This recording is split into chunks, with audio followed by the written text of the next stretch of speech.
안녕하세요. 만나 뵙게 돼서 너무너무 반갑습니다. 말씀에 앞서 저희 울산 강동교회를 잠시 소개해드리고 싶습니다. 울산 강동교회 하면 그 작년 4월 1일에 자립한 교회라고 많은 분들이 알고 계실 겁니다. 저희들은 울산 강동교회지만 사실은 경주 강동교회라 해도 전혀 어색하지 않는 교회입니다. 왜 그러는지는 잠시 후에 아시게 될 겁니다. 저희는 말씀드린 것처럼 작년 4월 1일 울산교회 한 구역이 자립했습니다. 자립할 때 명단을 이렇게 제가 전달받아서 보니까 30여 명 이렇게 되더라고요. 그런데 감사하게도 저희가 6월에 입당식을 했는데 그 입당식 때 40명이 됐습니다. 전도에서 되는 게 아니고요. 그 섹타 밖에 있는 분이 한두 분이 함께 했고 저희 자녀들이 또 이렇게 함께 해주셔서 40명이 됐습니다. 그리고 작년 연말에 이렇게 보니까 50명이 됐습니다. 정확히 말씀드리면 51명이 됐고요. 그리고 최근에 이렇게 수양회 전에 이렇게 한번 살펴봤더니 한 55명 이짝저짝 이렇게 숫자가 늘었습니다. 그런데 그 숫자가 늘은 분 대부분이 울산 시민이 아니고요, 경주 분들이었습니다. 저희 교회가 위치한 곳이 울산광역시 끝자락입니다. 저희 교회에서 이렇게 보면 경주시입니다. 경주시 양남면, 그리고 예전 명으로 하면 양북면이죠. 지금은 문무대양면. 이쪽에 계신 분들이 주로 구원을 받고 또 오래전에 말씀을 듣다가 교제에 떨어지셨던 분들이 다시 교제를 회복하시고, 이렇게 해서 저희가 지금은 약 55명 조금 되는 그 숫자가 교제하고 있는 교회입니다. 그래서 늘 경주교회 하면 더 친근감이 있는 교회고요. 또 저희 교회 식구들 대부분이 절반 이상이 경주 시민들이십니다.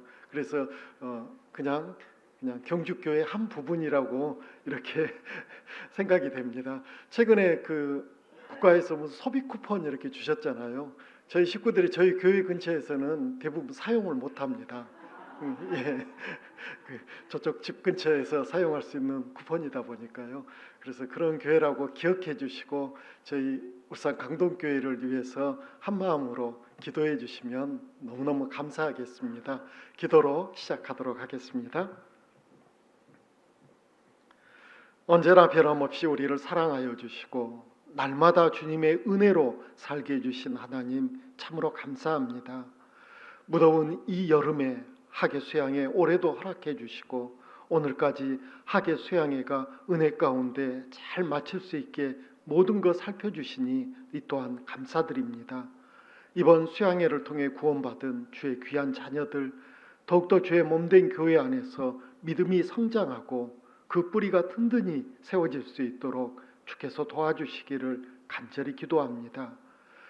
또 거룩한 주의 날 말씀 앞에 나온 우리 모두를 축복하여 주셔서 주의 말씀으로 우리 마음의 힘을 얻게 은혜를 더해 주시옵소서. 혹 우리 가운데 여러 어려움 속에 있는 형제자매들이 있다면 하나님께서 먼저 그 마음 위로하여 주시며 또 성령의 도우심 가운데 그 모든 어려움 극복할 수 있게 자비를 베풀어 주시옵소서. 또 이 한 시간 주의 자비하신 손길에 모든 것을 의지하오니 함께 하시고 도와주시길 간절히 기도합니다. 언제나 변함없이 우리를 사랑하시는 우리 주 예수님 이름으로 기도드렸습니다. 아멘. 성경 신약성경 빌립보서 4장 1절로 9절 말씀입니다. 신약성경 빌립보서 4장 1절로 9절입니다. 성경을 찾으셨으면 이렇게 실로 표시를 해놓으시면 오늘 말씀 듣는데 편리하실 것 같습니다. 빌립보서 4장 1절로 9절을 저와 함께 교독하도록 하겠습니다. 제가 먼저 4장 1절을 읽겠습니다. 그러므로 나의 사랑하고 사모하는 형제들, 나의 기쁨이요 면류가 아닌 사랑하는 자들아, 이와 같이 주 안에 서라.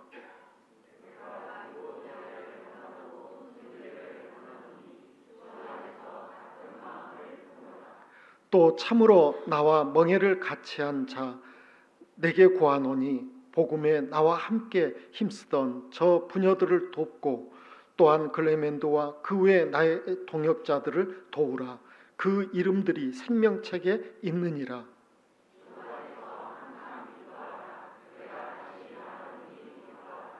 너희 관용을 모든 사람에게 알게 하라. 주께서 가까우시니라.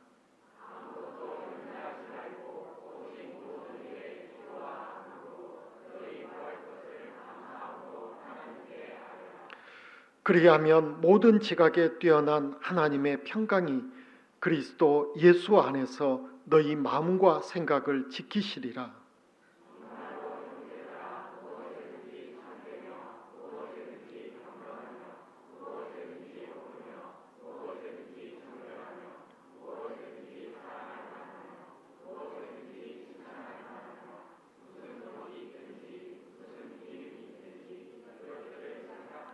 네, 9절 같이 읽겠습니다.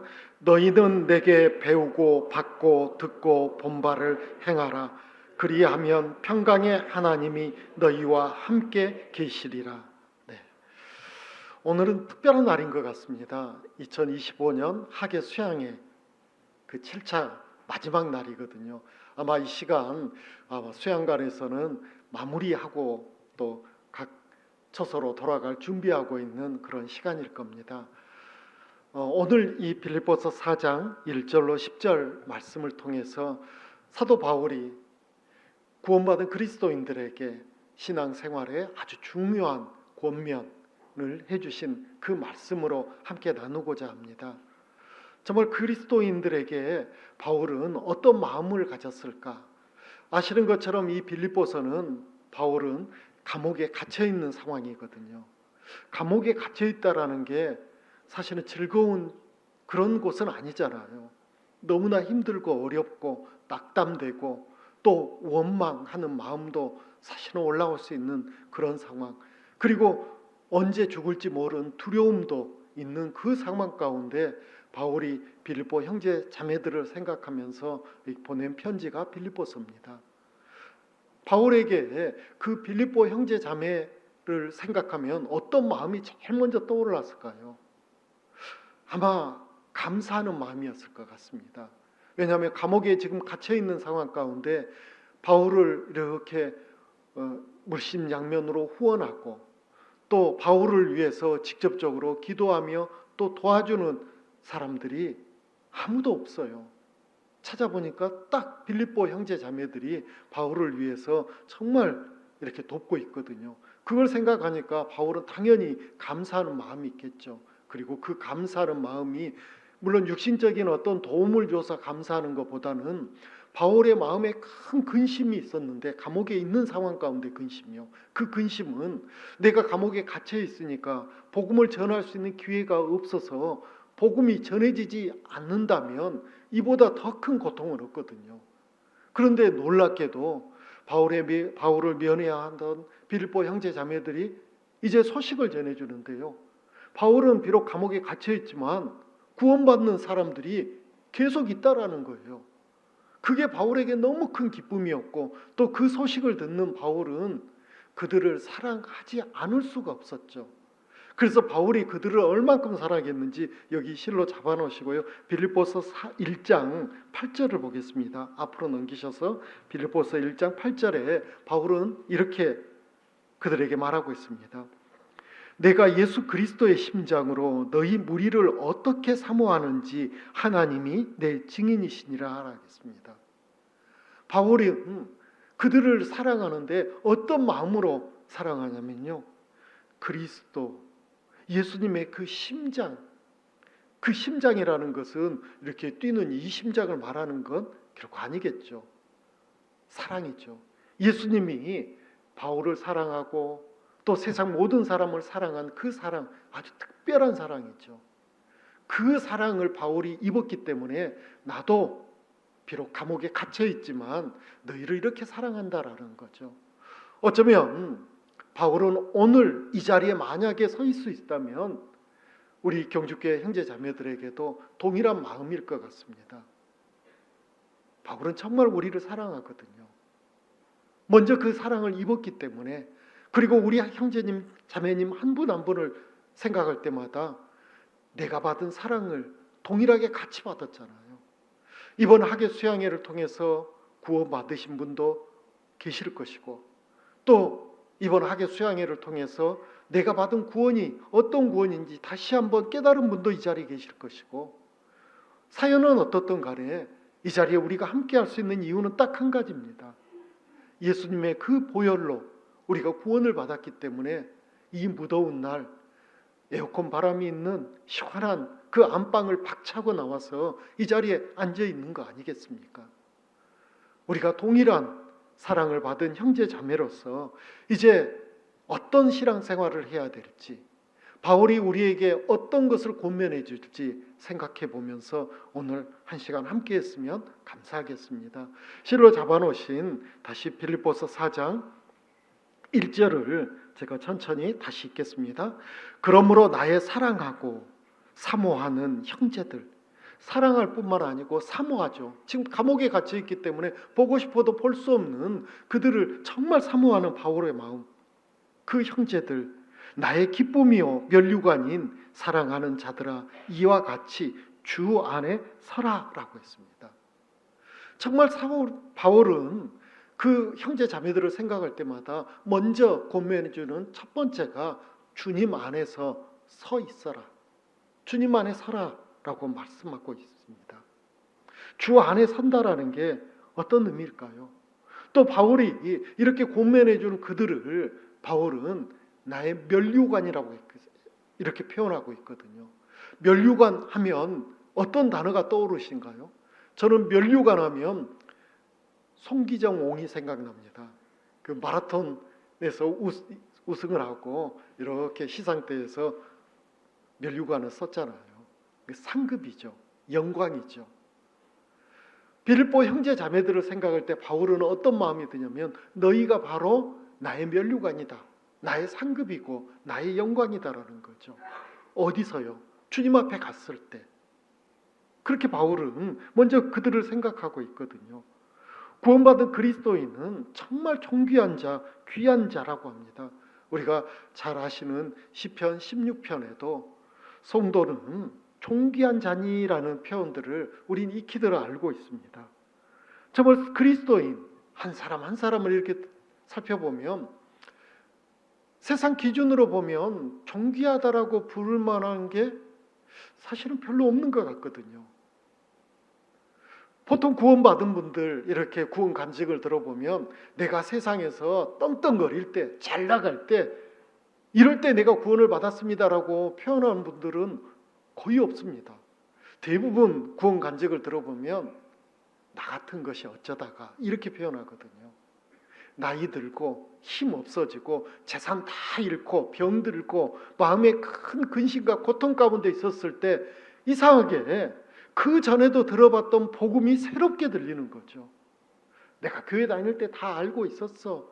나도 그거 믿어. 이렇게 그렇게 쉽게 표현했는데 내 마음에 큰 고통, 어둠이 몰려오는 순간 이상하게 이 복음 말씀을 들을 때 내가 전에도 알고 있었고 믿는다 했던 그 말씀이 새롭게 내 마음에 받아들여지면서 이게 구원이었구나. 난 왜 그동안 몰랐지? 이렇게 표현하는 구원 간증이 너무 많습니다. 구원은 결코 지식으로 되는 것도 아니고요. 우리의 열심으로 되는 것도 아니고 우리의 귀한 결단으로 되는 것도 아니라는 것을 구원받는 순간 우리 모두는 다 깨닫죠. 오직 하나님의 은혜였구나. 하나님의 그 은혜를 하나님이 우리가 계속해서 거절하니까 하나님은 우리를 인생 가운데 아주 외통수로 몰아넣고 꼼짝 못하게 하고 그리고 나서 구원을 받게 해주신 그 은혜를 우리는 쉽게 간직합니다. 이번 학예 수양회 때도 개인적으로 저는요 상담하는 가운데 많은 분들이 자기 구원에 확신이 없어서 오시는 분들도 많거든요. 그리고 이제 쭉 복음을 다시 듣는 가운데 정말 제가 받는 구원이 확실합니다. 그러면서 이제 그 뒤에 본인의 상황들을 쭉 말씀하시는 가운데요. 후회 섞인 마음으로 말씀하신 분들이 있습니다. 내가 그때 제대로 믿을 걸, 그때 마음을 좀 낮출 걸, 그때 내가 빨리 무릎 꿇을 걸, 이런 말씀하시는 분들이 많거든요. 그게 안 되니까 하나님은 인생에 여러 어려움과 고난을 주셔서 우리의 마음을 꺾어버리시는 거죠. 낮추시는 거죠. 그리고 복음이 들려졌을 때 놀랍게도 내가 전에부터 알고 있었다라고 믿고 있었다라고는 복음이 새롭게 내 마음에 감동이 되며 이제는 믿으려고 하는 믿음이 아니고 그냥 믿어져 버려서 하나님께 감사하는 그런 마음으로 우리 마음이 바뀐다라는 것을 간증하는 분들이 참 많았습니다. 우리가 주님 안에 서야 됩니다. 바울은 그걸 권하거든요. 주님 안에 선다라는 것이 도대체 어떤 의미가 있을까요? 그리고 우리가 왜 바울의 눈에도 우리가 귀한 존재가 될까요? 또 주님이 우리를 보실 때 또 어떻게 보실까요? 너는 늙어서 더 이상 가치가 없다. 너는 병들어서 더 이상 쓸모가 없다. 너는 배운 게 없어서 내게 큰 도움이 안 된다. 이렇게 주님이 그렇게 말씀하실까요? 너는 가난해서 내게 큰 도움도 되지 않는구나. 이렇게 주님이 말씀하실까요? 아닙니다. 주님은 우리 한 사람 한 사람을 정말 보석처럼 정말 귀하게 그렇게 보시거든요. 에베소서 2장 19절을 보겠습니다. 에베소서가 빌립보서 바로 앞에 있습니다. 2장 19절. 에베소서 2장 19절을 제가 읽어드리도록 하겠습니다. 그러므로 이제부터 너희가 외인도 아니요 손도 아니요 오직 성도들과 동일한 시민이요 하나님의 권속이라. 하나님의 권속이 뭘까요? 세상에서도 귀한 혈통이라고 스스로 자부하는 사람들이 있습니다. 예를 들면 왕족들, 로얄 패밀리라고 하죠. 그들은 태어날 때부터 자기 신분이 다르다라고 생각하는 그런 자부심 속에 사는 사람들이 있거든요. 우리는 이 땅에서 어떤 모양, 어떤 모습으로 살았다 할지라도 구원을 받는 순간 적어도 하나님 안에서는 하나님이 보시기에는 우리는 정말 다른 신분으로 우리는 변화되어 있거든요. 성경은 우리에게 너희는 천국 시민이다 라고 말씀하고 계십니다. 우리는 대한민국 시민입니다. 대한민국 사람이죠. 그러나 영적으로는 우리는 이중국적자라는 것을 우리는 너무 잘 알고 있습니다. 천국 시민이라는 그 말이 어떤 의미를 가지고 있을까요? 천국 시민답게 살아라는 거죠. 천국 시민답게 산다라는 게 정말 어떤 의미인지는 우리가 신앙생활을 하면서 말씀을 배우고 교회 안에서 교제 생활을 하면 할수록 나도 모르게 불편해지는 것들이 생기기 시작합니다. 전에는 아무런 불편이 없었던 것들이 구원받고 신앙생활을 하면 할수록 불편해져요. 그래서 자연스럽게 그 불편한 것을 버리고 새로운 기쁨이 있는 곳으로 점점점 우리 마음이 움직이고 마음이 움직이기 때문에 그 다음에는 우리의 삶이 우리의 행위가 변화되는 것이 분명히 있다라는 것을 신앙생활 하면 할수록 깨닫습니다. 다시 빌립보서 4장 1절에 그러므로 나의 사랑하고 사모하는 형제들 나의 기쁨이여 면류관인 사랑하는 자들아 이와 같이거든요. 주 안에 살아라 했습니다. 이와 같이란 말이 바로 앞에 있는 3장 20절 21절입니다. 3장 20절 21절을 제가 읽습니다. 오직 우리의 시민권은 하늘에 있는지라 거기로서 구원하는 자 곧 주 예수 그리스도를 기다리노니 그가 만물을 자기에게 복종케 하실 수 있는 자의 역사로 우리의 낮은 몸을 자기 영광의 몸의 형체와 같이 병케 하시리라라고 합니다. 예, 이와 같이라는 게 우리는 천국 시민권자입니다. 그러나 아직은 천국 시민으로서 누려야 할 것을 누리지 못하고 삽니다. 그러나 잠시 잠깐 후면 오실 이가 오실 것이고 그리고 또 누군가는 그분이 오시기 전에 먼저 그분 앞에 갈 때도 있을 겁니다. 그렇게 되면 우리의 이 낮은 몸 이런 형체를 벗고 정말 놀랍도록 아름다운 몸을 입고 그 다음에 천국 시민권자로서 누려야 될 모든 것들을 누릴 때가 있다라고 성경은 말씀하고 계시거든요. 그러니 이제 막간의 짧은 인생 이제 남아 있습니다. 그 짧은 인생을 우리가 어떻게 살아야 되겠느냐라는 거죠. 구원받은 그리스도인들이 구원을 받고 신앙생활하면서 가치관의 혼란을 겪습니다. 그 전에 내가 즐겨했던 것이 왠지 불편해지고 어색해지고, 그런데 새로운 뭔가 즐거움을 아직 발견치 못하면 이제 중간에 낀 자가 되죠. 예전으로 돌아갈 수도 없고 새로운 모습은 뭔지 잘 모르겠고, 그래서 정말 그 끼어있는 그 답답함이 있거든요. 그때는 어떻게 해야 될까요? 다시 예전으로 돌아갈까요? 갈 수 없습니다. 왜요? 한 번 받은 구원은 취소될 수 있습니까? 안 되거든요. 천국 시민권자의 그 자격도 취소될 수 있습니까? 안 되거든요. 그래서 어차피 돌아갈 수 없습니다. 돌아갈 수 없는 강을 우리는 건너버렸거든요. 그럼 이제 어떻게 해야 될까요? 이 나가는 수밖에 없죠. 그 나간다라는 게 먼저는 우리의 가치관을 바꿔야 됩니다. 그 가치관 가운데 정말 내가 이제 남은 삶을 무엇을 추구하며 살아야 될 것인가에 대한 고민이 있어야 되는 거죠. 그런데 그 고민, 머리 쥐어뜯고 고민할 필요가 없습니다. 구원받은 그리스도인 안에는 성령님이 들어와 계시고 그 성령님이 일러주십니다. 알려주시는 게 있고요. 그 성령의 소리를 제대로 듣지 못한 상태가 된다 할지라도 걱정 안 하셔도 됩니다. 거룩한 무리 가운데, 교제 가운데 있으면 그냥 교회가 가는 대로 따라가시면 됩니다. 그래서 주 안에 살아 이 말이 결국은 주의 몸된 교회, 그 교회 안에 내가 교제 가운데 있기만 하면 나도 모르게 함께 휩쓸려 가는 게 있다라는 거죠. 그래서 교제 가운데 있는 것, 주 안에 있는 것, 이것이 너무 중요하기 때문에 바울은 우리로 한다면 전도 집회가 끝나고 나서 이제 몇몇 사람들이 구원을 받았다고 그 기쁨을 나타내면 꼭 권해주는 게 있습니다. 그들에게요. 어떤 걸 권해줬는지 사도행전 13장 43절 앞으로 넘기겠습니다. 로마서 앞에 사도행전 13장입니다. 바울이 비시디아 안디옥에서 오늘날로 오면 우리 같은 그 전도 집회를 쭉 끝내고요.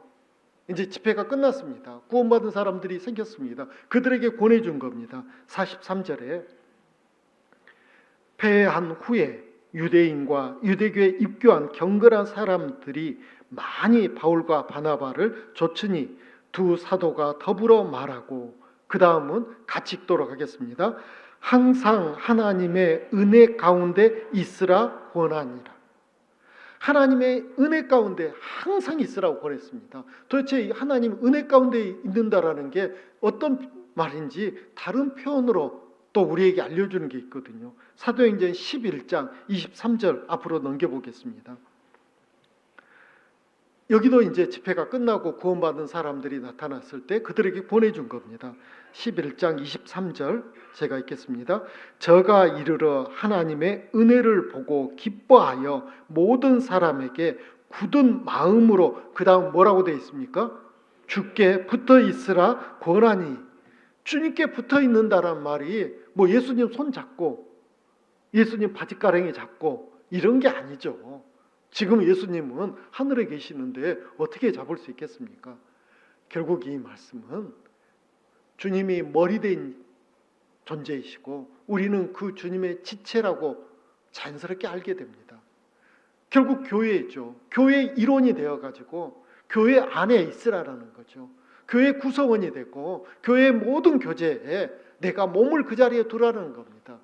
그러면 자연스럽게 구원받은 그리스도 안에 성령님께서 역사하시는 그 힘을 받을 것이고, 또 교제 가운데에서 형제 자매들의 모습을 통해서, 또 간증을 통해서, 또 전해지는 교회를 통해 전해지는 말씀을 통해서 우리가 새롭게 깨닫고 깨달은 것이 있기 때문에 그 깨달은 대로 살려는 용기가 나타나고 그 용기를 내어서 삶을 변화시키는 그 일이 너무나 자연스럽게 우리 안에 있다라는 겁니다.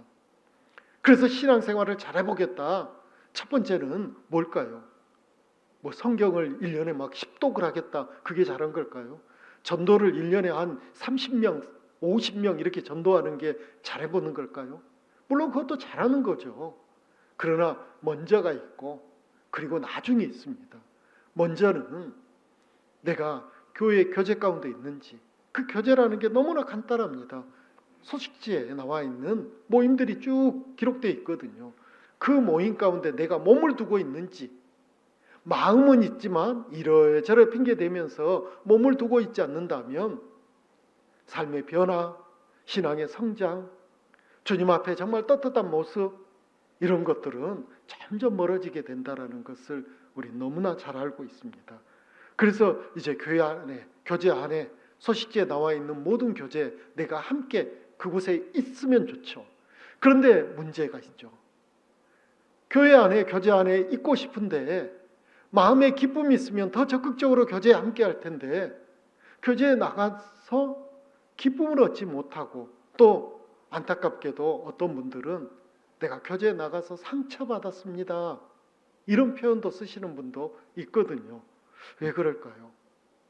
예, 교회 안에서는 그런 상처받는 일 없으면 참 좋겠는데 없을까요? 있을까요? 예, 있습니다. 없으면 좋겠지만 있습니다. 왜 그럴까요?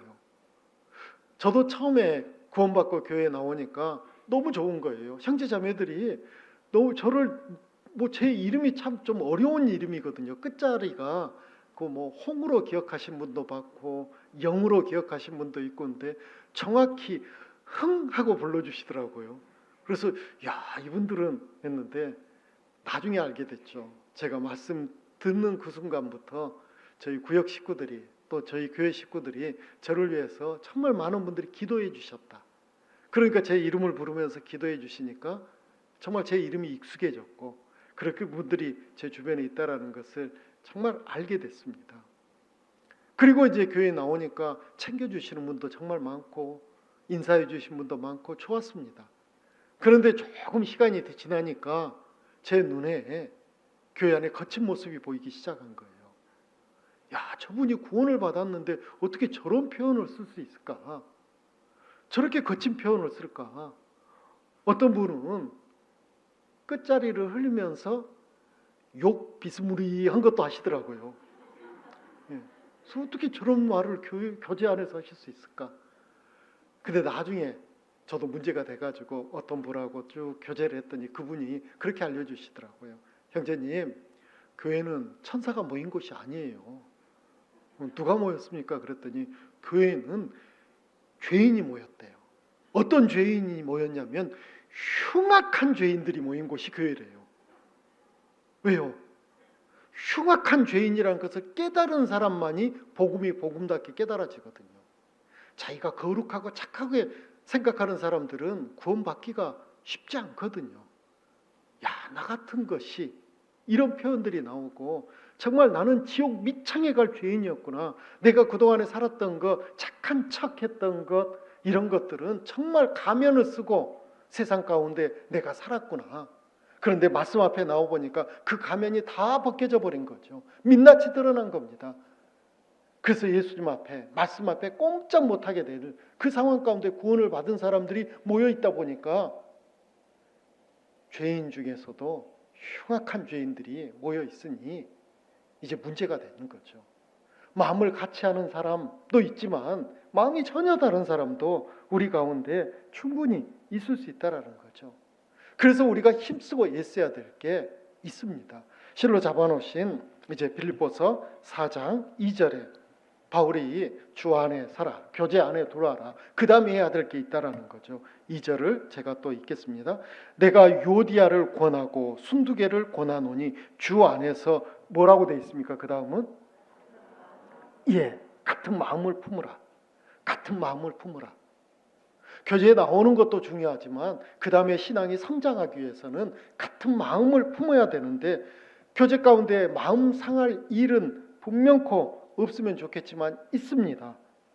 그런데 왜 내 마음이 상했을까? 교제 안에서 내가 상처받았다라고 그런 표현들이 내 마음에서 스물스물 올라올까 생각해 보면 대부분 이런 것들 아니겠습니까? 대부분은 사소한 의견 차이 때문에, 또 사소한 행동의 차이, 그리고 또 그것들이 일어난 것은 소통 부족, 내가 그 형편과 사정을 잘 알지 못하기 때문에 있거든요. 그래서 저는 그 교제 가운데 있으면서 늘 제 안에서 위로가 되는 또 제 안에 여러 문제를 해결하는 몇몇 그 문장이 있는데요. 그 첫 번째가 이겁니다. 뭐냐면요. 그럴 수 있지. 그럴 수 있지. 난 이해는 안 되지만, 그럴 수 있다라는 게 이해는 안 되지만 그럴 수도 있겠다. 그럴 수도 있지. 라고 억지로 그렇게 생각하고 잠시 제 마음을 이렇게 누그러뜨리고 있으면 이해가 되더라고요. 아, 저 형제가, 저 자매가 왜 저렇게밖에 말을 못할까? 그런데 어쩌면 그럴 수도 있겠다라는 마음으로 이렇게 지켜보면 나중에 알게 되는 거죠. 야, 내가 저 형제의 입장이었고 저 자매의 입장이었다면 나는 더 했으면 덜했지 저만큼도 못했을 것 같다는 생각을 가질 때가 있습니다.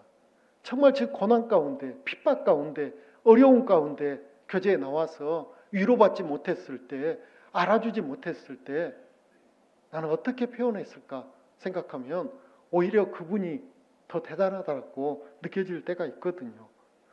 그래서 우리에게 주 안에 들어와서 먼저 같은 마음을 품기 위해서는 내 마음과 다른 모습을 보였을 때 에이, 그럴 수도 있겠다.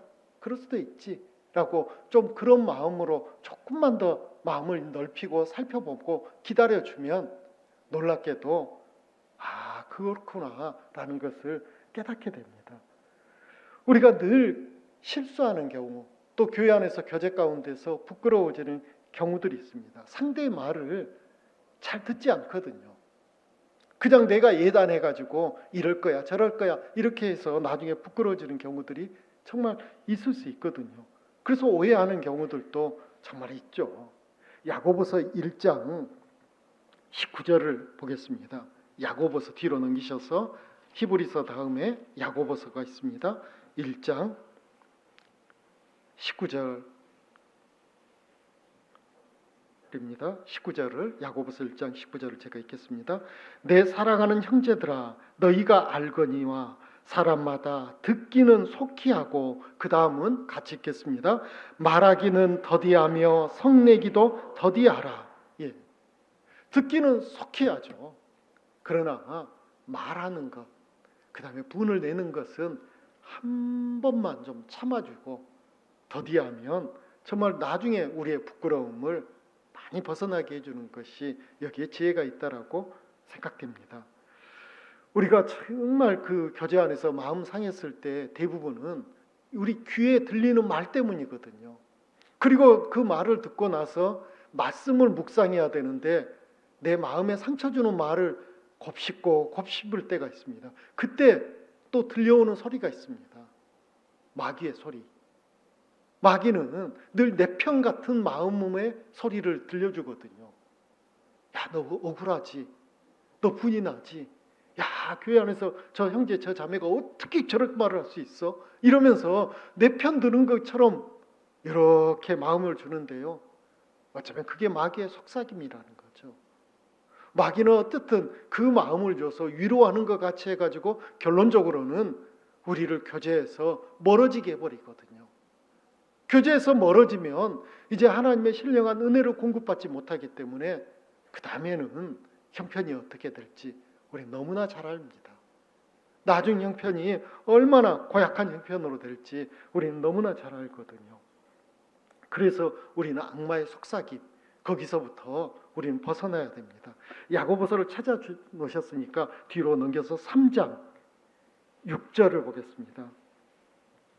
3장 6절 혀는 곧 불이요 불의 세계라 혀는 우리 지체 중에서 온 몸을 더럽히고 생의 바퀴를 불사르나니 그 사르는 것이 지옥불에서 나느니라 했습니다.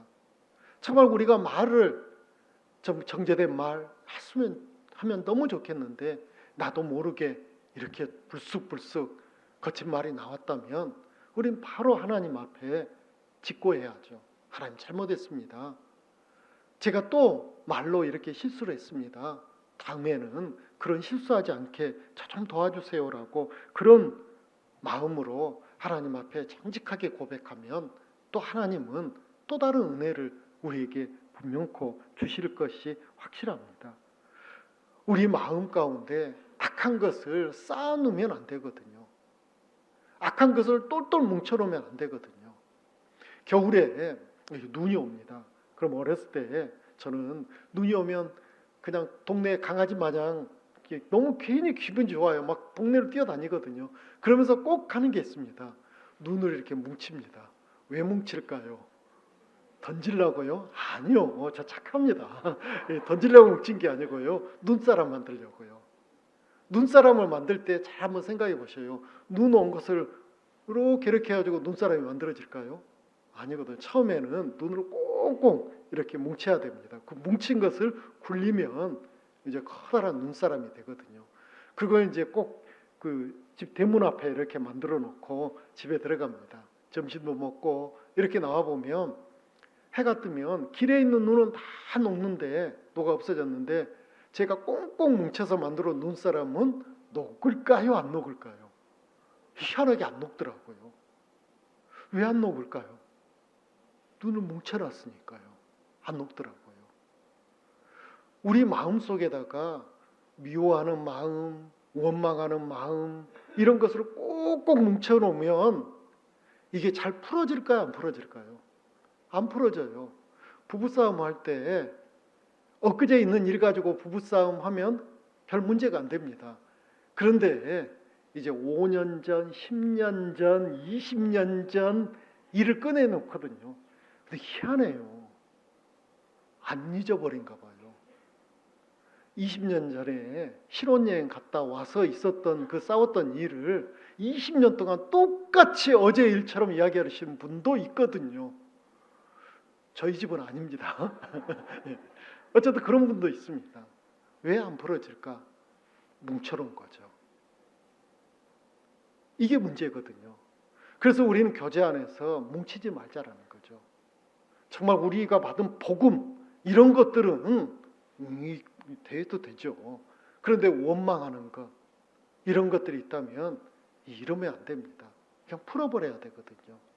그게 정말 우리 안에서 꼭 필요한 것 같습니다.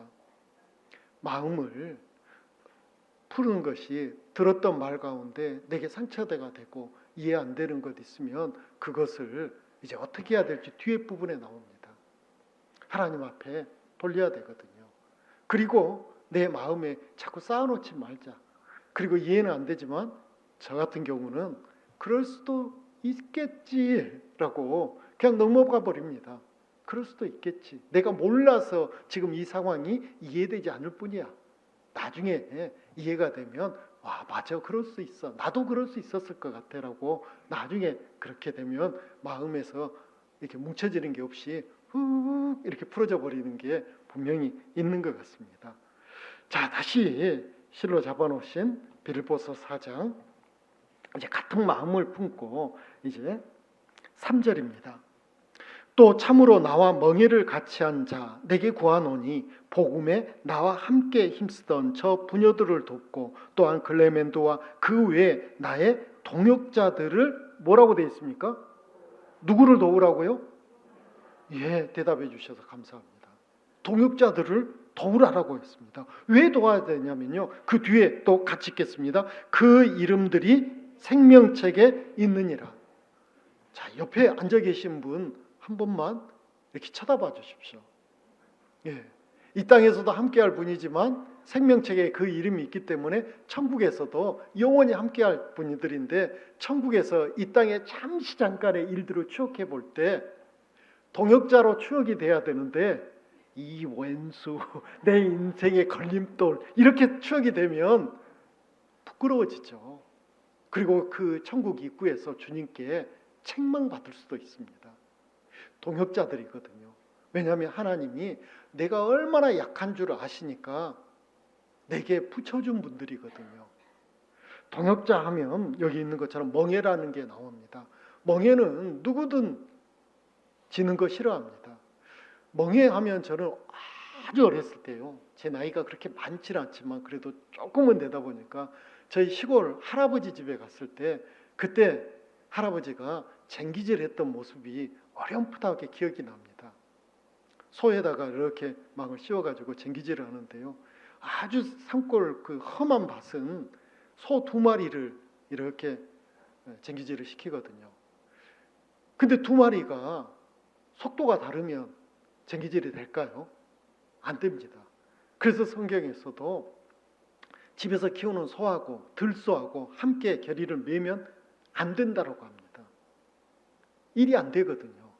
동역자라는 게 정말 우리가 너무나 힘들고 어렵고 약하기 때문에 돕는 지체로 우리에게 주셨는데, 문제는 그 동역자에게 상처받을 때가 사실은 많거든요. 왜 상처가 되냐면 같은 마음이 안 되기 때문에. 동역자라는 게 이런 뜻도 있습니다. 동역자 정신이 필요한데 그 동역자 정신이 같은 보조로, 같은 마음으로 이렇게 일을 해야 되는데 보조가 다르는 겁니다. 보조가 달라요. 그러다 보니까 다들 열심히는 하는데 결과물이 좋지 못하는 경우가 있거든요. 교회 안에서도 어떤 누가 그리스도인이 구원받은 형제 자매들이 교회를 해코지하고 복음을 방해하고 전도를 방해하는 사람들이 있겠습니까? 없습니다. 나름 교회를 위하고 복음을 위하고 전도를 위해서 뭔가 힘쓰고 애쓰는데 문제가 있죠. 속도가 달라요. 속도가, 힘이 달라요. 그런데 그걸 인정하지 않으면 이게 문제가 되는 경우가 왕왕 있거든요. 고린도 후서 12장 18절을 보겠습니다. 앞으로 넘기셔서 로마서 다음에 고린도 전 후서, 고린도 후서 12장 18절입니다. 12장 18절에 제가 읽어드리겠습니다. 내가 디도를 권하고 함께한 형제를 보내었으니 디도가 너희의 일을 취하더냐 우리가 동일한 성령으로 행하지 아니하더냐 동일한 보조로 하지 아니하더냐. 교회 안에서 여러 가지 불편한 일들이 생겼는데 서로 원망하고 뭐 여러 가지 거친 소리가 나왔을 때 한번 생각해 보라는 거죠. 동일한 성령, 그 성령의 뜻 가운데 동일한 보조로 나가는 거, 이게 너무 중요한데 문제는 그 동일한 보조를 너는 맞추고 있느냐라는 거예요. 너는. 우리가 늘 세상과 교회 안에서 좀 구별되는 게 있어야 됩니다. 세상은 늘 원하는 게 똑똑한 사람, 지혜로운 사람, 능력 있는 사람을 찾고 또 찾습니다. 한 사람이 100명을, 1000명을, 10,000명을 먹여 살릴 만큼 큰 능력 있는 사람을 찾거든요. 그런데 교회는요, 그런 사람을 찾습니까? 우리 가운데요? 아닙니다. 함께 할 사람. 그리고 우리가 함께 해야 되거든요. 그러다 보니까 교회 안에서는 일부러 자기 힘을 빼야 될 상황도 있더라는 거죠. 일부러 자기 속도를 늦춰야 될 상황도 있더라는 거죠. 또 반대의 경우도 있습니다. 나는 그냥 내 힘대로가 아니고요. 어떤 경우는 조금 더 분발하고 조금 더 힘을 내야 될 그런 상황도 여전히 있습니다. 그런데 문제는 내가 좀 뒤처졌다라는 것은 쉽게 압니다. 쉽게 압니다. 그리고 내가 뒤처졌다라는 것 때문에 교회에 큰 문제를 일으키는 경우는 사실은 별로 없습니다. 주변에서 가만히 있지 않거든요. 막 힘내라 힘 하면서 형제님 자매님 이번에 막 이러면서 격려해주고 그러니까 별 문제는 안 됩니다. 그런데 교회 안에서 진짜 문제가 되는 것은 너무 앞서가 버리면, 그런데 문제는 본인이 내가 너무 앞서가고 있다라는 것을 의식하기가 말 같지 않게 어렵거든요. 쉽지가 않습니다. 그러면 어떤 마음이 내게 들어왔을 때 내가 조금 앞서가고 있고 그러는 것인가? 저는 이렇게 생각을 했습니다. 갑자기 이렇게 교회 형제 자매들을 이렇게 보니까, 그리고 교회를 보니까 왜 이거밖에 안 되지? 이거밖에 못하지? 교회가 왜 아직도 이렇게밖에 못할까? 막 이런 마음이 계속 와서 내가 불편해질 때, 그때 한 번쯤 혹시 내가 너무 앞서가고 있지 않을까? 이게 뭔가 문제가 되고 잘못됐다라는 게 아니고요. 내가 너무 앞서가고 있기 때문에 뒤처진 사람들이 내 기준에 너무 많기 때문에 내가 혼자서 아무리 열심히 달려도 늘 나는 외롭죠. 주변에 없어요. 본질은 저 뒤에 있고 내가 척후병처럼 저 앞에 나가 있을 때 얼마나 불안하고 두렵고 그러겠습니까? 갑자기 내 마음속에서 교회에 대한 판단이 되고 형제 자매들에 대한 판단이 되고 그 판단은 가운데 왜 이거밖에 왜 이렇게밖에 이런 마음들이 계속 올라온다면 혹시 내가 너무 앞서 나가고 있지 않는가 그런 마음이 있는지 살펴볼 필요가 있다는 거죠. 그때는 어떻게 해야 될까요? 조금 힘 빼면 됩니다. 조금 힘 빼고요. 좀 쉬어가면 됩니다. 아무 문제 없거든요. 그리고 함께 왔을 때 그때 같이 힘내라 힘 하면서 또 으쌰으쌰 해가면 또 별 문제 없는 것 같습니다. 그래서 늘 우리 안에서 신경 쓰고 살펴야 될 게 내가 어느 위치에 있는지 그거 중요하거든요. 동역자들 정신, 동업자 정신 이런 것들을 생각해 보면 방향도 중요하지만 속도 또한 중요하다라는 거죠. 그런데 우리는 방향만 보고 갈 수가 있습니다.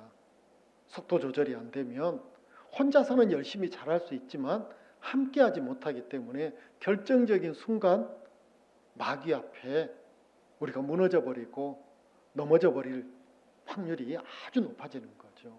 그래서 안전한 신앙생활, 편안한 신앙생활, 즐거운 신앙생활 이것은 우리와 함께, 교회와 함께 이렇게 하는 것이 정말 귀하다라는 것을 또 생각하게 됩니다. 그래서 교회에서는 늘 마음이 나눠지는 일 있을 수 있죠. 그러나 교회를 통해 내가 마음을 다시 새롭게 다잡는 최고의 방법은 어려움이 없도록 기도하는 게 아니고요. 우리가 공중에 권세 잡은 자 아래 우리가 잠시 잠깐 살고 있는데 우리 인생 가운데 어려움 없을 수가 있겠습니까? 없습니다. 저도 뒤돌아보면 어렸을 때는 어렸을 때로 어려움이 있었고요. 청년의 때는 청년의 때도 어려움이 있었고요. 장년이 되어서는 장년의 때 어려움이 있었고요. 제가 형제로서 교제할 때는 그때 또 어려움이 있고 전도인이 되어가지고는 또 다른 또 어려움이 있고 결국 주님 앞에 갈 때까지 우리는 늘 어려운 일 많이 있거든요. 그런데 그 어려운 일이 우리에게 없게 해달라 기도하는 것이 아니고요. 그 어려움이 내게 늘 있겠지만 그것을 극복하고 이기게 해달라고. 그리고 우리 믿음이 점점 강하고 강성해져서 그 어려움을 하찮게 여기게. 그러면 마음의 고통이 없어지거든요. 어려움은 있지만 그렇게 변화되게 해달라고 늘 기도하는 것들이 필요합니다. 그런 가운데 우리 형제 자매들을 이렇게 살펴보면 한 분 한 분이 너무 귀하거든요. 저도 작년에 이제 울산 강동교에서 교제하는 가운데요. 하나님이 주신 은혜, 제가 받은 은혜 가운데 제일 큰 은혜는 그동안에 제가 교제했던 교회들은 규모가 조금 있는 교회들에서만 교제를 했습니다. 그러다 보니까 솔직히 형제님, 자매님 한 분 한 분이 그렇게 소중하다라고는 입으로는 소중합니다 했지만 마음에서는 안 계셔도 이분하고 내가 교제하면 되고 저분이 안 나오시는 게 우리 교회에 더 유익이 되지 않을까? 이런 해서는 안 될 그런 마음도 사실은 품어본 적이 있었는데요. 강동교회 오면서는요. 어르신 한 분 한 분이 너무 소중하신 거예요. 주일날 그분 자리가 비면 제 가슴에서 찬바람이 휙 불어요. 어디 편찮으실까? 어디 아프시지 않았을까?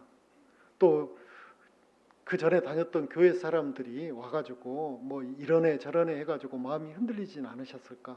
그런 여러저런 근심이 막 밀려오더라고요. 다음 주에 그분이 오면 왜 이렇게 또 반가운지요. 정말 반갑습니다.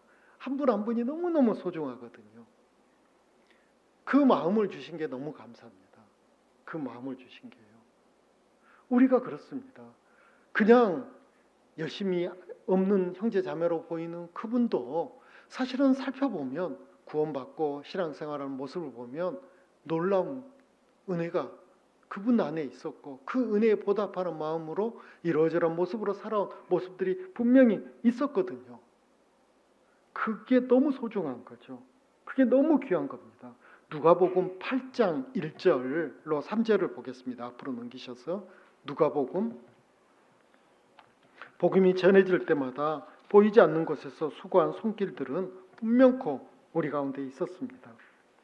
누가복음 8장 1절로 3절을 제가 쭉 몇 구절 읽겠습니다.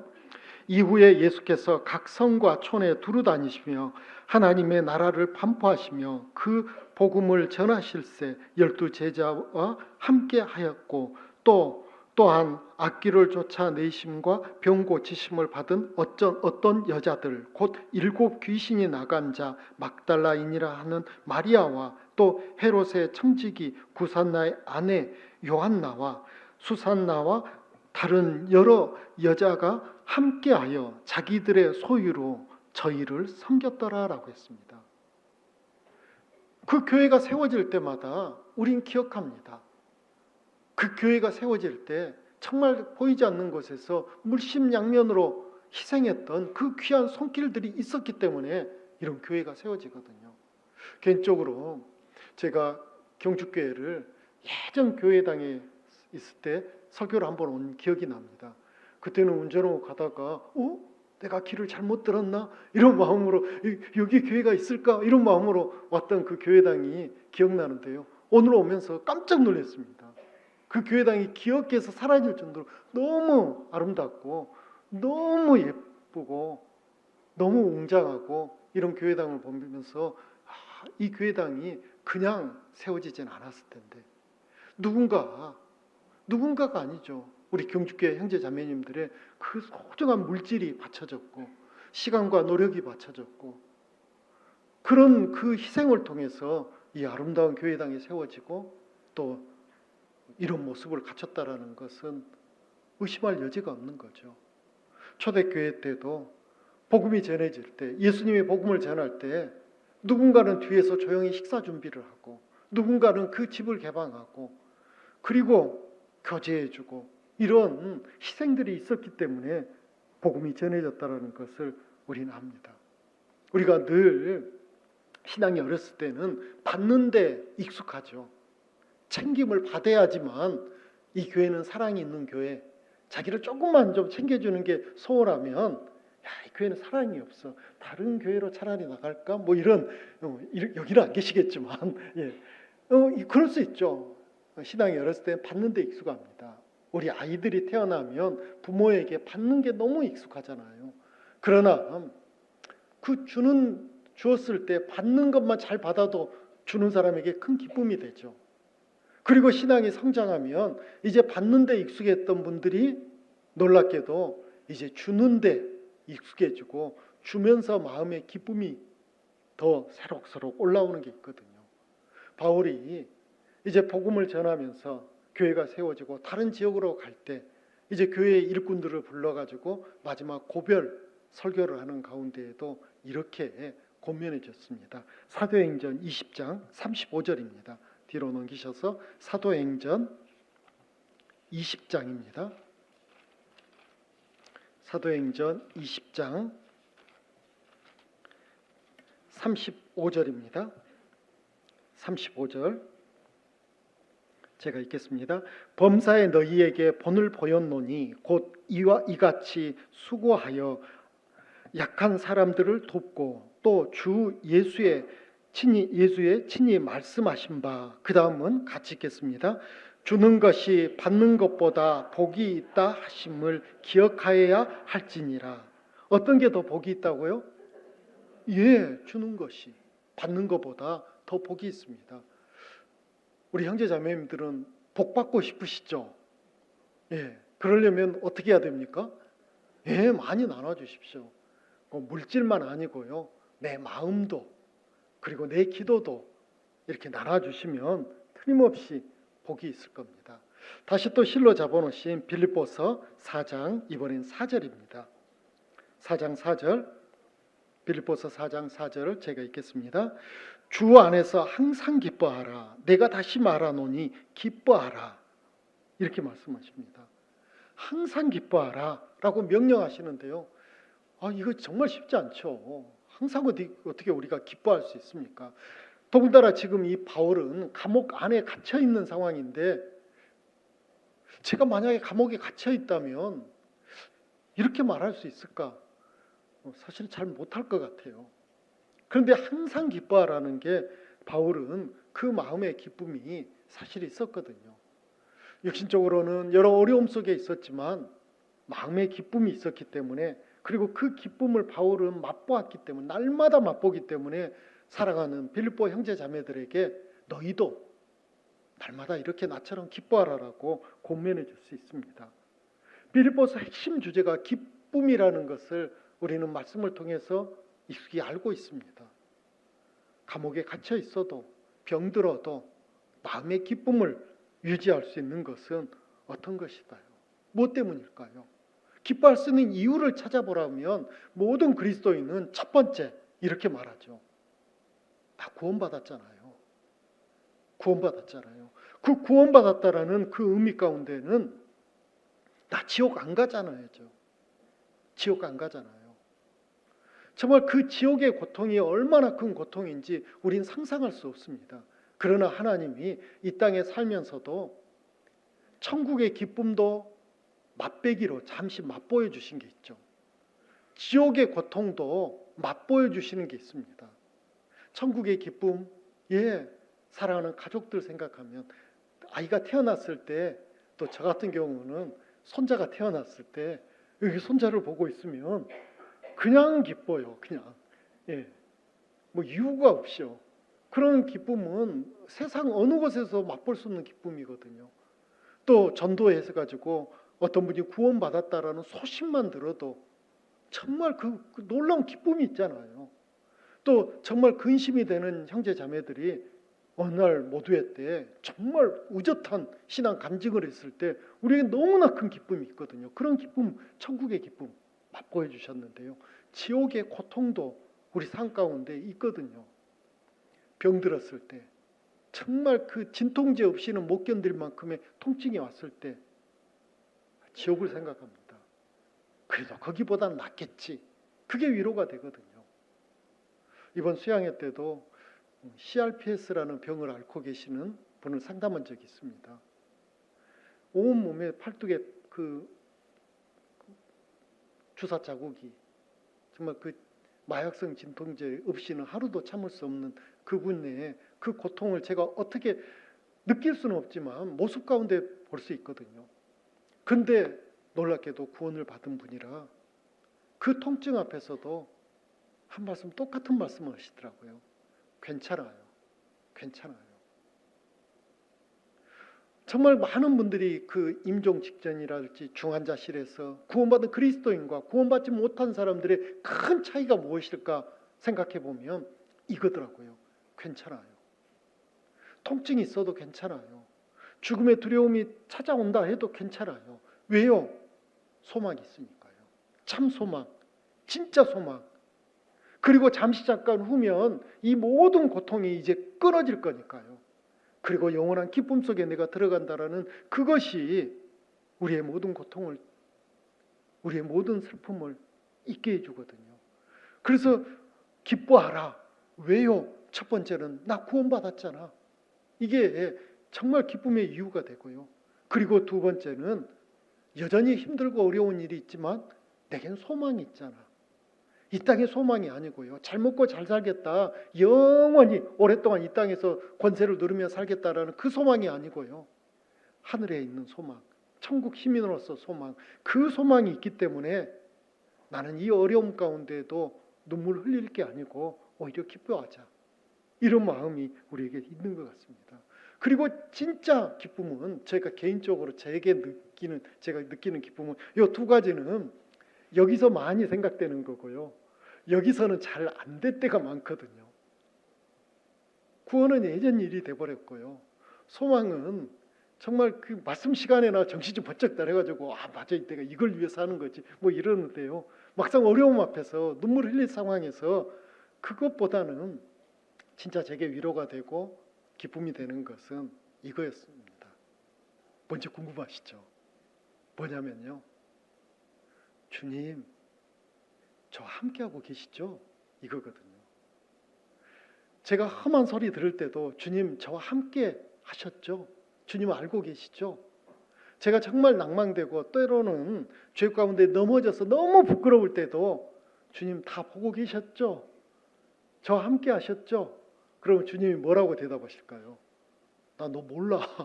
나 못 봤어. 이러실까요? 아니시더라고요. 그래, 나 너 처음부터 끝까지 너와 함께 했어. 다 같이 들었어. 나도 알아. 나도 알아. 근데 그 마음이 딱 들어오면요, 이상하게 제 마음이 그냥 따뜻해져 버려요. 그래서 차가웠던 제 마음이 그냥 녹아버려요. 그래서 그 다음엔 자연스럽게 저는 이렇게 되더라고요. 주님, 땡큐. 이렇게 되더라고요. 고맙습니다. 이러더라고요. 그리고 나서 어려움을 이렇게 보면, 야, 이거 별것 아니구나. 깃털처럼 가벼워 보이는 이런 거예요. 물론 이 마음이 계속 돼야 되는데 또 뒤집어질 때가 있어서 좀 문제인데요. 괜찮습니다. 뒤집어지면 또 주님 뒤집어지는 제 마음 여전히 보셨죠? 그러면 그래 하면 또 풀어지는 게 있어서 너무 감사가 됐습니다. 그리스도인은 기뻐해야 됩니다. 주님과 함께하고 있고 주님이 나의 모든 사정을 알고 계시고 나는 정말 세상의 소망이 아니고 천국 소망 가운데 살고 그 모든 것을 구원받았기 때문에 그게 모든 것을 해결해 주는 것이 분명히 있습니다. 그런데 안타깝게도 기쁨이 없는 이유를 제 자신을 보면서 좀 냉정하게 분석해 보면요, 이거더라고요. 주님은 날마다 매일같이 은혜를 베풀고 계시는데, 주고 계시는데 제가 그 은혜를 맛보지 않는 거예요. 그 은혜를 좀 표현이 그러는데요, 거절하고 있더라고요. 주님, 제가 알아서 할게요. 이러는 모습이 제 안에 있을 때 사실은 기쁨이 사라지는 것 같습니다. 교회 안에서도 전도하는 과정 가운데에도 또 뭔가 봉사하는 과정 가운데에도 함께라는 그 생각보다는 제가 알아서 할게요. 제가 할 수 있습니다. 이러는 마음이 물론 선한 마음으로 시작했지만 어느 순간에 딱 되면 주님과 상관없이 여전히 제 생각과 제 계획과 제 방법으로 그렇게 하고 있더라고요. 어떻게 알 수 있냐면요, 제 기도를 들어보면 압니다. 제 기도 가운데 주님을 정말 의지하고 하는 기도가 아니고요, 계속 주님께 다고다고 하는 기도만 하거든요. 이거 꼭 하게 해주십시오. 저분 좀 이런 상태로 바꿔주십시오. 제게 동역자를 주십시오. 이러면서요, 계속 다고다고 하는 기도. 그런데 주님 어떻게 해야 될까요? 어떻게 하는 게 최선일까요? 주님, 제가 이거 할 수 없는데 저 좀 도와주세요. 제 마음에서는 너무 기쁨이 없는데 제발 제가 이렇게 할 수 있게 좀 도와주세요라는 그런 마음이 사라지면요, 기쁨이 사라지더라고요. 그래서 늘 주님의 은혜를 맛보아야 되는데 어느 순간부터 그거보다는 뭔가 해보자, 열심히만 이렇게 되다가 넘어지는 경우가 제 자신에게 있었습니다. 그러다 보니까 넘어지면 소망이 사라져요. 소망이 사라지니까 힘들만 남죠. 원망만 남습니다. 언제까지 아이고 내 신세야 이러면서 그런 마음이 들어오는 것은 정말 잘못된 겁니다. 저에게 하는 말입니다. 그리고 또 기쁨이 사라지는 또 다른 이유가요, 사실은 이게 저를 정말 부끄럽게 하는 건데요, 징계 때문에요. 징계 가운데 있는데 기뻐할 수 있겠습니까? 아니거든요. 징계가 뭔지는 우리가 너무나 잘 알고 있습니다. 내 그럴 줄 알았어. 이런 게 있지 않습니까? 너 구원받았다라는데, 너 그렇게 살았는데 이런 일이 일어날 줄 알았어. 너 그럴 줄 알았어. 그때 정말 부끄럽습니다. 기쁨은 없죠. 근데 한편에서는 감사하는 마음이 있습니다. 그럼 어떻게 해야 될까요? 끊으면 되죠. 끊으면. 주님 앞에 더 이상 부끄러운 삶을 살지 않겠다. 그 결단이 중요한 게 아니고요, 그 결단은 누군들 못하겠습니까? 그러나 거기서 벗어나는 것, 끊는 것, 이것은 정말 다시 기쁨이 회복되는 겁니다. 우리 안에서 자기 자신을 살펴보면 오늘 또 혹 저뿐만 아니고 여기 계신 분들 가운데 지금 이 말씀을 듣는 가운데에도 나 이거 끊어야 되는데, 이거 안 끊으면 주님 앞에 혼날 텐데, 이런 게 있다면 어떻게 하면 될까요? 지금부터 안 하시면 돼요. 안 하시면 됩니다. 그럼 다시 분명히 기쁨은 회복될 겁니다. 다윗이 우리에게 알려준 게 그거였지 않습니까? 정말 죄 가운데 빠졌을 때 그때 다윗에게 무슨 기쁨이 있었을까요? 왕인데도 기쁨은 없습니다. 그런데 죄를 철저히 버리고 돌이켰을 때 시편 51편을 보면 우리 너무 잘 알고 있지 않습니까? 시편 51편 찾아보겠습니다. 12절입니다. 시편 51편 12절 제가 읽겠습니다. 주의 구원의 즐거움을 내게 회복시키시고 자원하는 심령을 주사 나를 붙드소서. 그러하면 내가 범죄자에게 주의 도를 가르치리니 죄인들이 주께 돌아오리이다. 먼저는 우리가 우리 자신을 살펴보면서 우리 스스로 하나님 앞에 부끄러운 그 죄를 끊었을 때 돌아오는 게 있다라는 거죠. 먼저는 나를 가장 잘 알고 있는 내 가족들이 돌아올 겁니다. 나를 제일 잘 아는 분이 누굴까요? 예수님 말고요. 세상에서는요. 내 배우자겠죠. 내 배우자, 내 남편, 내 아내, 내 자녀들, 내 부모님, 내 형제간들, 그들이 내가 죄를 끊었는지 안 끊었는지는 제일 잘 알 겁니다. 죄는 여전히 짓고 있으면서 성경에 있는 표현처럼 혀 밑에 이렇게 감추면서 교회 나와서는 거룩한 모습을 보인다 할지라도 형제 자매들은 거기에 깜빡 속아 넘어갈 수 있지만 나하고 가장 가까운 사람, 내 코에서 나오는 숨소리만 들어도 기분이 어쩐지 아는 사람들 있잖아요. 남편 코에서 나오는 숨소리 들으면 기분 압니까 모릅니까? 알잖아요. 내 아내 입에서 나오는 숨소리만 들어도 오늘 무슨 일이 있었는지 다 알잖아요. 그 관계 속에 있는 사람들은 내가 죄 가운데 있는지 죄를 끊었는지 다 알거든요. 정말 내가 죄를 끊었을 때 먼저는 하나님과 기쁨이 회복될 것이며 그 다음에는 나와 가장 가까운 사람들이 나와 함께 거룩한 삶을 살게 되고 그 가운데 이제 주님이 역사하시고 성령님이 역사하셔서 놀랍게도 아름다운 열매가 맺히는 그런 기쁨의 삶이 있다라는 거죠. 또 한 가지 이제 우리가 살펴봐야 될 게 있습니다. 실로 잡아놓으신 빌립보서 4장 5절입니다. 5절 제가 읽겠습니다. 너희 관용을 모든 사람에게 알게 하라. 주께서 가까우시니라 라고 했습니다. 관용을 모든 사람에게 베풀어라 정도가 아니죠. 어떻게 말씀하고 계십니까? 알게 하라. 알 때까지죠. 이게 어렵습니다. 너희 관용을 베풀어라 이렇게 한다면 저도 쉽습니다. 까짓건 기회 되면 베풀죠. 구원받은 그리스도인이 그거 당연히 하죠. 그런데 언제까지라는 걸 생각해 보면 상대방이 알 때까지죠. 알 때까지. 관용이란 말을 사전적인 의미로 이렇게 보면요. 그 모든 사람에게 온유한 마음으로 대하여 너그럽게 용서하는 그것을 관용이라 하더라고요. 제가 어느 글에서 이렇게 봤는데요. 어느 아이의 마음으로 지은 시거든요. 아이의 마음으로. 제가 한번 읽어드릴 테니까 한번 들어보셔요. 좀 유치할 수도 있습니다. 아이의 마음으로. 엄마, 나 학교 가다가 길고양이도 용서하고 신호등도 용서하고 큰 트럭도 용서했다. 자전거 타고 가는 누나도 용서하고 날아가는 새도 용서했는데 그때 구름도 용서했다? 너 용서가 뭔지 아니? 용서가 한번 봐주는 거 아니에요?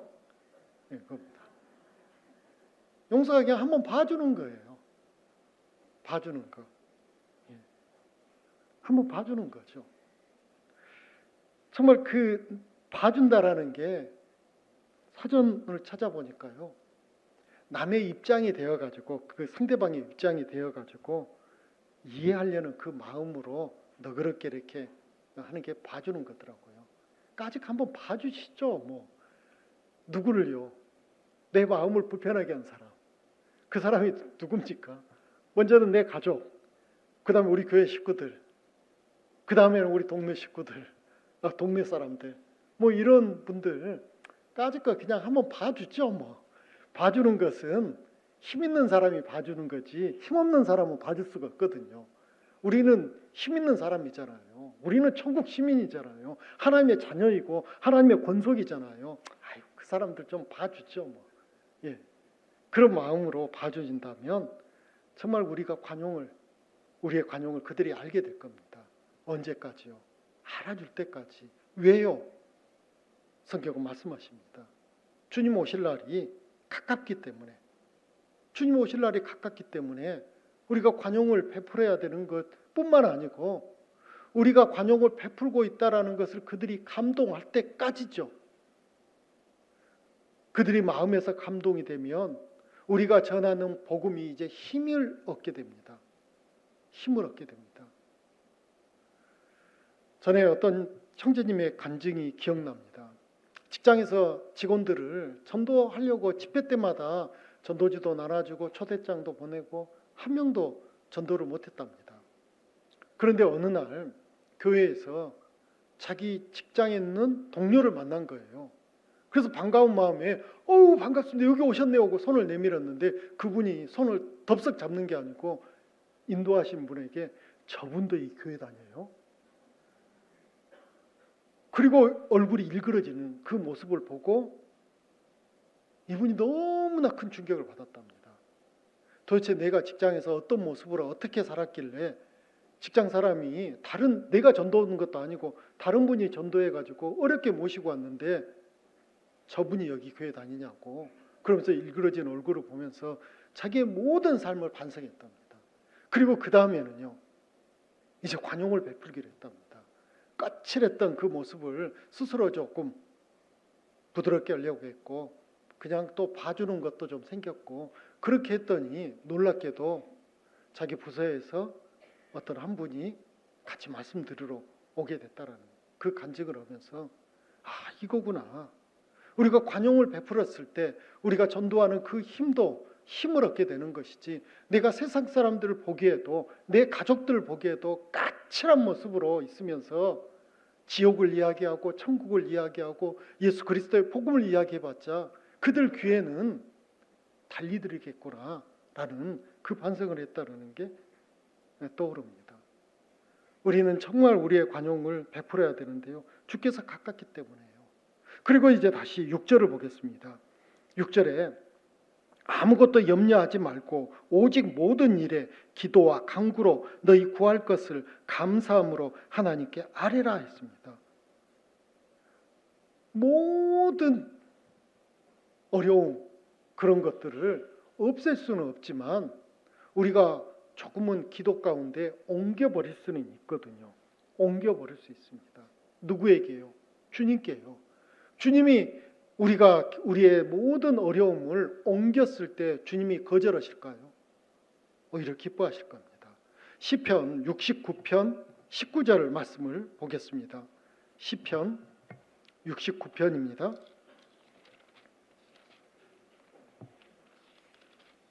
(69편)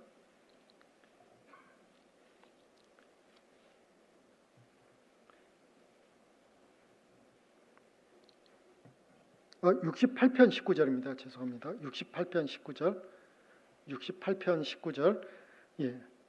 같이 읽도록 하겠습니다. 날마다 우리 짐을 지시는 주 곧 우리의 구원자이신 하나님을 찬송할지로다. 날마다 무엇을 지신다고요? 우리의 짐을 지신대요. 우리가 우리의 근심, 걱정 이런 것들을 내가 끼안으려고 하지 말고 주님께 넘겨드리는 거죠. 그러면 주님은 기꺼이 우리 짐을 져주신다라는 겁니다. 그러면 이제 우리가 아무것도 안 해도 모든 것이 만사 형통해질까요? 아닙니다. 날마다 우리가 주님께 우리의 근심, 걱정을 옮겨놓는 거죠. 근심, 걱정의 대부분은요, 지금 당장 일어나는 게 아니거든요. 일어날 것 같은 것. 나 지금도 여기저기 아픈데 여기서 더 아프면 이제 병원 신세만 지면 내 자식들 볼 면목도 없고 그럼 나 어떻게 될까? 아직 안 일어났잖아요. 앞으로 일이거든요. 우리 애들 공부도 지지리도 안 하고 표현이 좀 그러네요. 예. 저거 어떻게 학교나 졸업할까? 직장이나 어떻게 잡을까? 아직 안 일어났잖아요. 지금 학교 다니고 있잖아요. 저분에게 내가 말씀을 이번에 수양회 때도 전하려고 같이 가자고 했는데 늘 거절하고 이랬는데 과연 이분 구원 받을까 못 받을 것 같아. 이런 걱정. 이거 아직 안 일어난 거잖아요. 근데 그런 것들을 미래의 결과를 내가 붙잡고 있으면 우리 마음은 급격하게 어두워지고 우리의 영적인 힘은 쭉 빠지고 그러니 정작 해야 될 것을 하지 못한다라는 거죠. 그 결과는 내 것이 아닙니다. 하나님께 맡겨버리고 주님께 넘겨버리라는 거죠. 주님 뜻대로 없어서. 그러나 지금 내가 해야 될 일이 있거든요. 지금 내가 할 수 있는 일. 그 일을 열심히 하는 거죠. 그리고 근심이 들어올 때마다 그 일을 하나님께 드리는 거죠. 하나님, 이번 학예 수양회 때 제가 전도해 보려고 그렇게 했는데 7차가 오늘 끝났는데도 안 왔습니다. 그러면 걱정되죠. 그런데 그분을 위해서 저는 포기하지 않고 오늘 그분에게 전화 한 통 하겠습니다. 그러면 그 전화 한 게 내 믿음의 증거가 되거든요. 주님, 저 전화했습니다. 그리고 전화 내용 가운데 다음 주에 만나기로 했습니다. 이런 것들이 내가 근심과 걱정을 주님께 맡겨드리고 내 마음의 위로가 되고 힘을 얻는 그것들이 아닐까요? 주님은 그 과정을 보시고 분명히 내 마음의 소원을 들어주실 겁니다. 그래서 우리가 먼저 해야 될 것 있다라는 거죠. 그래서 우리가 너무나 유명하게 잘 알고 있는 말씀이 있죠. 예수님이 하신 말씀 마태복음 6장 34절 찾아보시겠습니다. 마태복음 6장 34절입니다. 제가 읽겠습니다. 그러므로 내일 일을 위하여 염려하지 말라. 내일 일은 내일 염려할 것이요 한날의 괴로움은 그날의 족하니라 했습니다. 정말 감사가 되고 은혜가 되는 말씀이죠. 그런데 이 말씀보다는 더 중요한 게 33절이죠. 33절은 같이 읽겠습니다. 너희는 먼저 그의 나라와 그의 의를 구하라. 그리하면 이 모든 것을 너희에게 더하시리라. 그 모든 것을 더해 주시는데 조건이 있죠. 먼저가 있습니다. 그의 나라와 그의 의를 구했을 때 그 모든 것이 더해지거든요. 염려로부터 우리는 벗어나고 우리의 끝은 정말 아름답게 끝날 수밖에 없다라는 것을 주님이 약속해 주셨습니다. 그래서 우리는 근심하고 걱정하는 그 모든 것들을 이제 감사함으로 아뢰라 했기 때문에 감사함으로 아뢰는데 그 기도가 어떤 기도가 되어야 될까요? 저는 이렇게 기도하고 있습니다. 제가 기도하고 있는 사랑하는 가족 가운데 구원을 못 받은 가족을 위해서 기도할 때요. 그냥 저 혼자 기도니까요. 이렇게 기도합니다. 제가 기도한 누구누구 구원해 주셔서 감사합니다. 구원해 주셔서 감사합니다. 아직 말씀도 거절하고 있습니다. 그래도 제 마음에서는 구원해 주셔서 감사합니다. 제가 하나님께 감사하기 때문에 구원해 주신 게 너무 감사하기 때문에 지금 뭔가 하겠습니다. 이거거든요. 순서를 바꾸는 거죠. 주님은 분명히 내 이름으로 무엇이든지 구하라 그리하면 내가 시행하리라 라는 약속을 우리에게 주셨기 때문에 주님 이름으로 구한 그것이 주님의 뜻 가운데 말씀 가운데 벗어난 거라면 악한 것이라면 우린 기도 못하죠. 그러나 분명히 말씀 가운데 주님 뜻 가운데 아무리 생각해보고 또 생각해봐도 합당한 기도면 예수님 이름으로 기도했습니다. 아멘 하는 순간 주님은 분명히 들어주신다. 그 믿음이 있기 때문에 그냥 감사합니다로 기도합니다. 감사합니다. 감사하기 때문에 제가 요것 정도는 하겠습니다. 하는 할 것들이 점점 생기더라고요. 그래서 우리는 늘 감사함으로 기도와 간구로 주님께 아뢰는 것.